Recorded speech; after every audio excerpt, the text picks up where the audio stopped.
partner.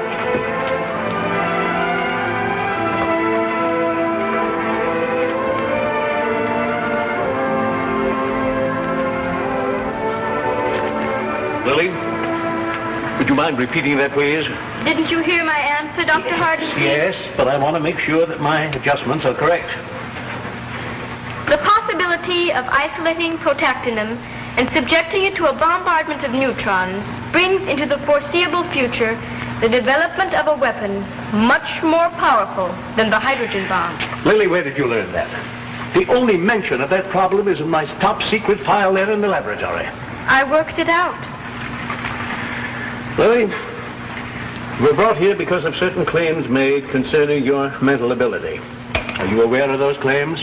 I know what they are. Are the claims justified? They are substantially correct. Yes, I'm afraid they are. I have a little girl, just about your age. Will you wait here, Lily, please? Corporal, just keep an eye on her, please.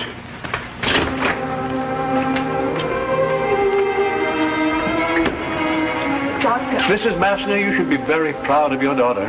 She is an extraordinary child. Can I... No, I'm sorry. You'll be able to see her in just a few minutes. Yes.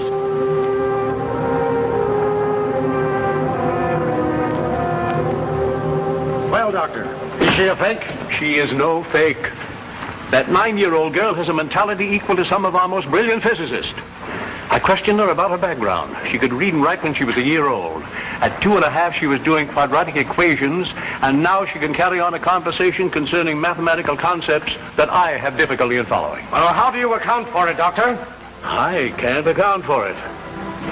Maybe she is a mutation due to proximity to radiation. Maybe she is an evolutionary time switch. And I can tell you this, every claim made about the girl is substantially correct. She has a level intelligence way beyond all existing standards. Well, that's enough for me. General, I'm ready to make my recommendation to Congress. You know what Congressman Bulmer's committee is suggesting? No, sir, I do not. Doctor, the committee considers that child a national resource. She has the brain to figure out a foolproof defense against guided missiles, a plan to increase weapon production, to lick bottlenecks. And we propose that she be kept here for that purpose. Congressman, she's still a child. You said yourself she had intelligence beyond all existing standards. Well, she has, but she's still a child. She has to have the human relationship of a child, the environment of a child, all the security and affection that a growing girl needs. Security? She'll be under 24-hour guard. That's enough security for anybody. And as far as affection goes, if she does her job well, we'll all love her. What about her mother? Leave that to me. Hardenstein, get the heads of the departments together. I want all existing problems ready for a presentation to Lily Massner at 4 o'clock this afternoon. That's all for now.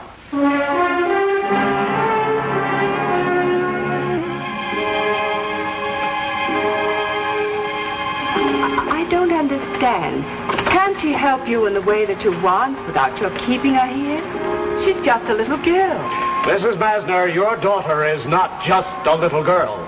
Surely that has been made clear to you. You'll have to face the facts, ma'am. Your daughter is a freak. Well, not in the usual sense, Mrs. Massner. No, indeed.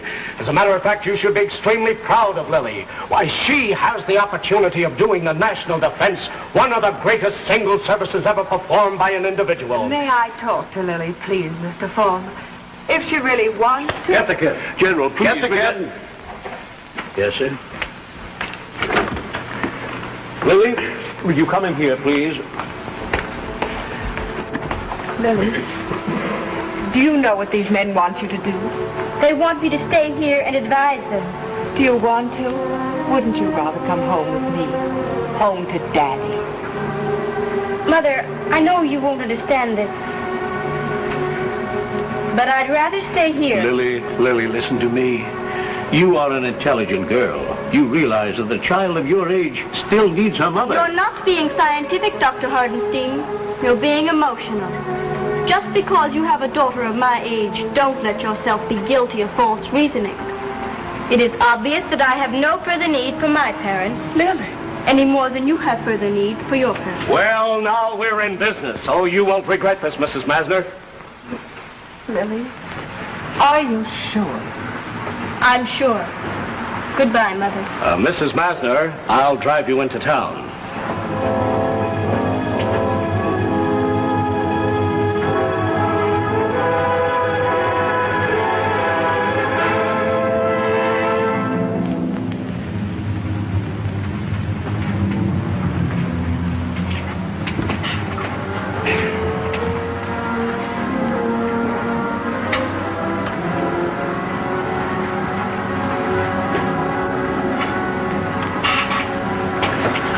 determined that it is necessary to reassemble the protactitron so that the positive ions to be accelerated are introduced at the center of the D system, where they are repelled by the positive D1 and attracted by the negative D2. Thus the ions are accelerated across the gap between the Ds and pass into the electric field-free region within the interior of D2, where they are unchanged by the subsequent change in the voltage between the Ds. But, Lily, that means the ions will be slowed down. Not if the electrical potential is reversed at this point, Doctor, and D1 becomes negative and D2 becomes positive. That'll be all for today, General Gates. Yes, sir. Yes, Lily. You're excused, gentlemen, that's all.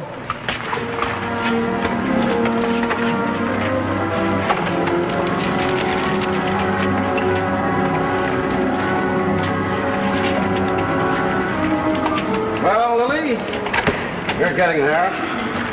We're getting there. In the 6 weeks that you've been here, we've accomplished more than we have in the last couple of years. But listen, I've never brought this subject up before, but I would like to know. All the head doctors in the country have broken out into print about why you are the way you are. Now, I'd like to know your opinion. Why do you think you're such a deviation from the norm? There is nothing to be gained by giving you that information. Now, just a minute there. You may be a big brain, but I'm still the commanding officer here. And when I give an order or ask a question, I expect an answer. An accurate answer. Politely tendered. Is that clear? Neither is there anything to be gained by taking this childish attitude, Gates. Why, you little shrimp, I could have you court-martialed. I could also take you across my knee.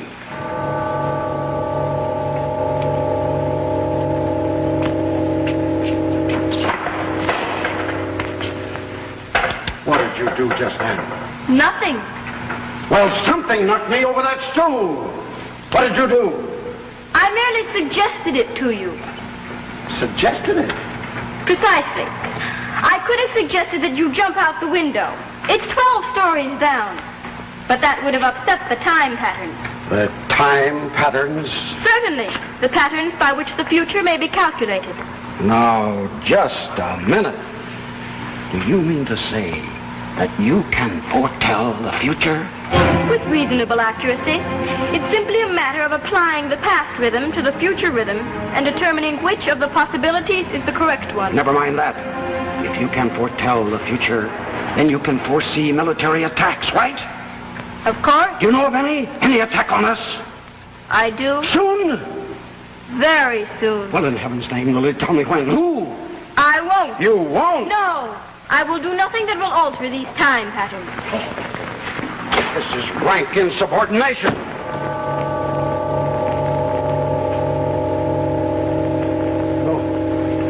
No, wait. All right. Stop.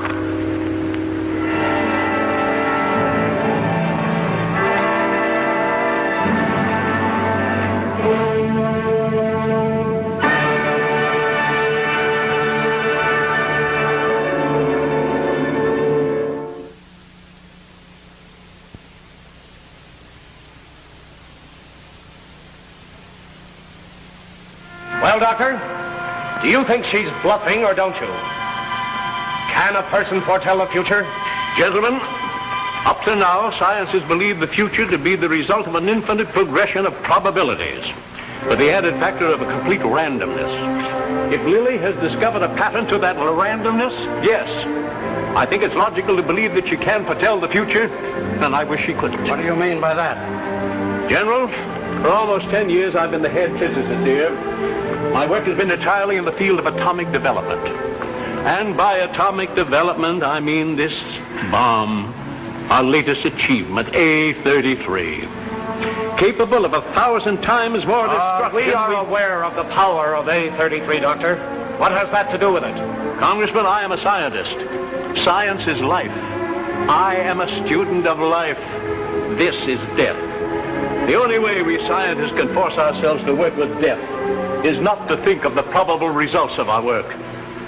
And now comes along a little child, equipped with the power to look over our shoulder and say to us, I can tell you precisely and exactly what the result of your work is going to be. Don't you understand? I don't want to know the exact, precise result of my work. I very much prefer not to know it.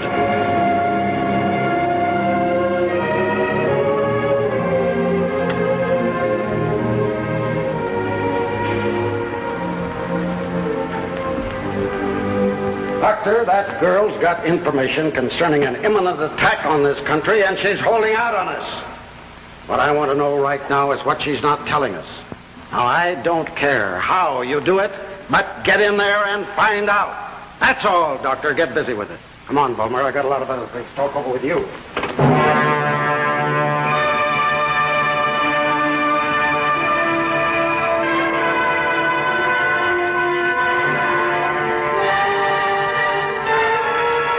I would like to speak with Lily for a few moments alone. Well, Lily, how are you feeling? I'm very well, thank you. I've been reading your book, Science the Savior. Do you think science will save the world, Doctor? Lily, have you any information to the contrary? That means you've been talking to General Gates. I'm not going to tell you what you want to know, Doctor. It's a waste of time to ask me. Now, Lily, you are too good a scientist to be guilty of false conclusions. It is not what I want to know. It's what I have been instructed to find out. You know that I have a little girl just about your age back in Massachusetts. I think I mentioned that before. Yes. What's her name? Amanda. I haven't seen her for almost 2 years. That's too bad. You should have seen her while you still had the chance. Meaning that I no longer have a chance? You were planning to visit her for Christmas. Yes, how did you know that? Of course, your time rhythms. You mentioned Christmas. This is August. Are you saying that within 4 months... I'm saying nothing. But you inferred it. Inference has value only when supported by demonstrable fact. I like you, Doctor. You're the only one who hasn't treated me like a freak. Please don't ask me to tell you things I mustn't tell you. Lily, why are you withholding this information? You must understand how important it is. Now, didn't you read in this book, Chapter 7, the section on humanism and science? Yes, I read it. Are you practicing it now? Science is life, you say. Are you helping to progress life? Are you? More than you know. By refusing to tell us about this proposed attack so we can prepare for it and save lives. And how would you prepare for this attack? No. I'll tell you. You would prepare for it by striking first. And then the enemy would retaliate. And then you would strike again. The weapons would become deadlier and deadlier. The suffering and the destruction would become greater and greater. Soon the earth would be completely uninhabitable. Science, instead of being the savior, would become the destroyer.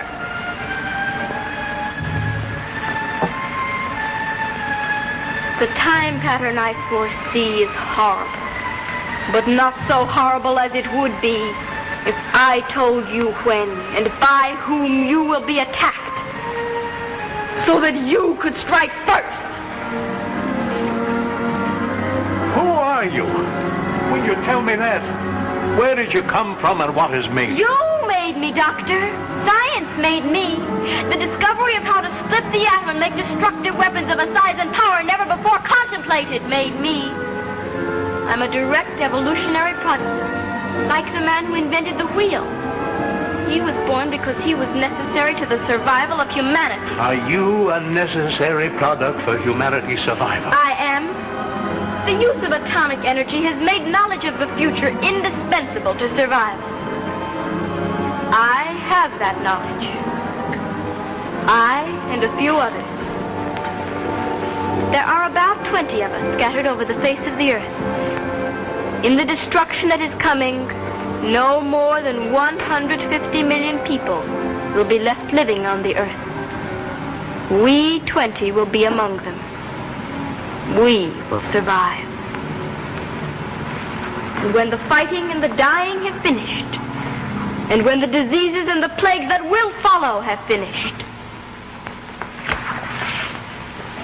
we 20 will set about rebuilding the world. Lily, listen to me. Not as a scientist, but as the father of a little girl about your age. You let me know so I can protect Amanda. I can't do that. I'll not reveal the information. You mustn't ask me to do that, Doctor. It isn't fair. How can you be so hard? You made me what I am. People who make bombs know why they're making bombs. You helped us.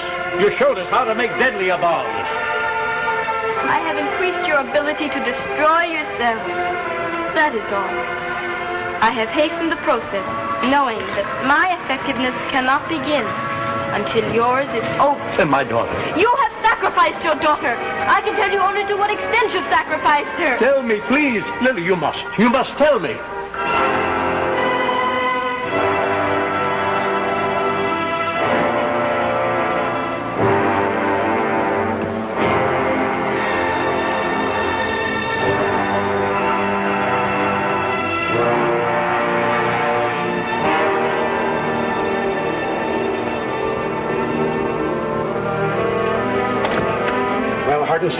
Did you get anywhere? Yes, I got somewhere. Well, Doctor, what have you to tell us? Congressman, do your Christmas shopping early this year.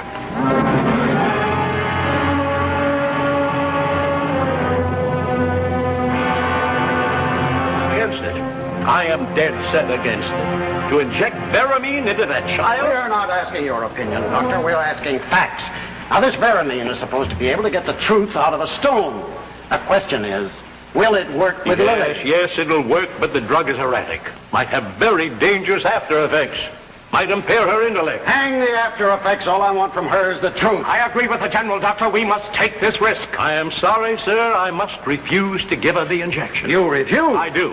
Are you aware that I'm giving you an order? I do, and I refuse it. Well, we'll see about this. Corporal, in here, please. Corporal, I want Lily Masner given an effective dose of Veramine immediately. Veramine? Doctor, are you sure that's safe? You heard the order? Yes, sir.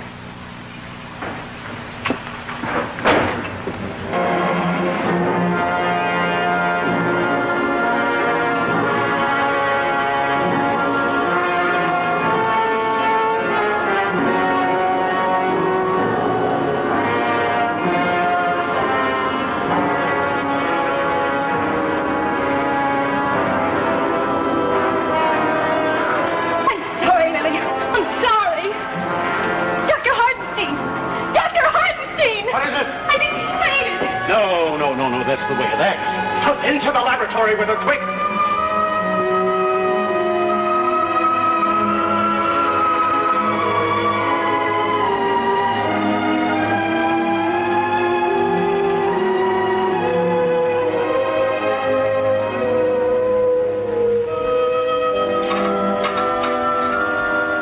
Lily! Lily, are you all right? Yes. Do you know just what happened? Certainly. It was anticipated. Why didn't you avoid it then? To do so would have been to alter the future. Never mind that. You know what we want from you? Yes, Give us the answers then. Is there an attack imminent? there is. When will it come? Not less than 40, no more than 52 days from today. Less than 2 months? Good Lord, Gates. Who will win? Nobody will win. This war will be intercountry warfare, as it will dissolve all financial, linguistic, and religious barriers. But Lily, what about survival? Will I survive? Will any of us survive? I will survive. What about the rest of us? You will not. With enough information, we'll survive and win, too. Now, stop hedging. Tell me everything you know. Who's launching this attack? Within 24 hours, we'll have enough planes over them to wipe them off the face of the earth. You will not wipe them out, because you will not know who they are. Oh, yes, we will. You can't hold out on us now. You know the effectiveness of Veramine. mean is very effective. In another minute, my intellect will be temporarily reduced to that of an average child. It will be a long time before it regains its present level, but it will not again be needed until the time comes to rebuild from the rubble.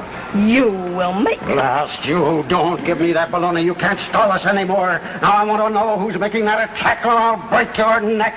Tell me, who is it? Who are you? What are you doing here? What do you want? I want my mama. I want to go home. Tell me who it is. I want my mama. What is the matter with her? I told you the drug was dangerous. It's gone. Her reasoning power is gone. She's just a little child now, just like Amanda. What? Listen, you. But what are we going to do?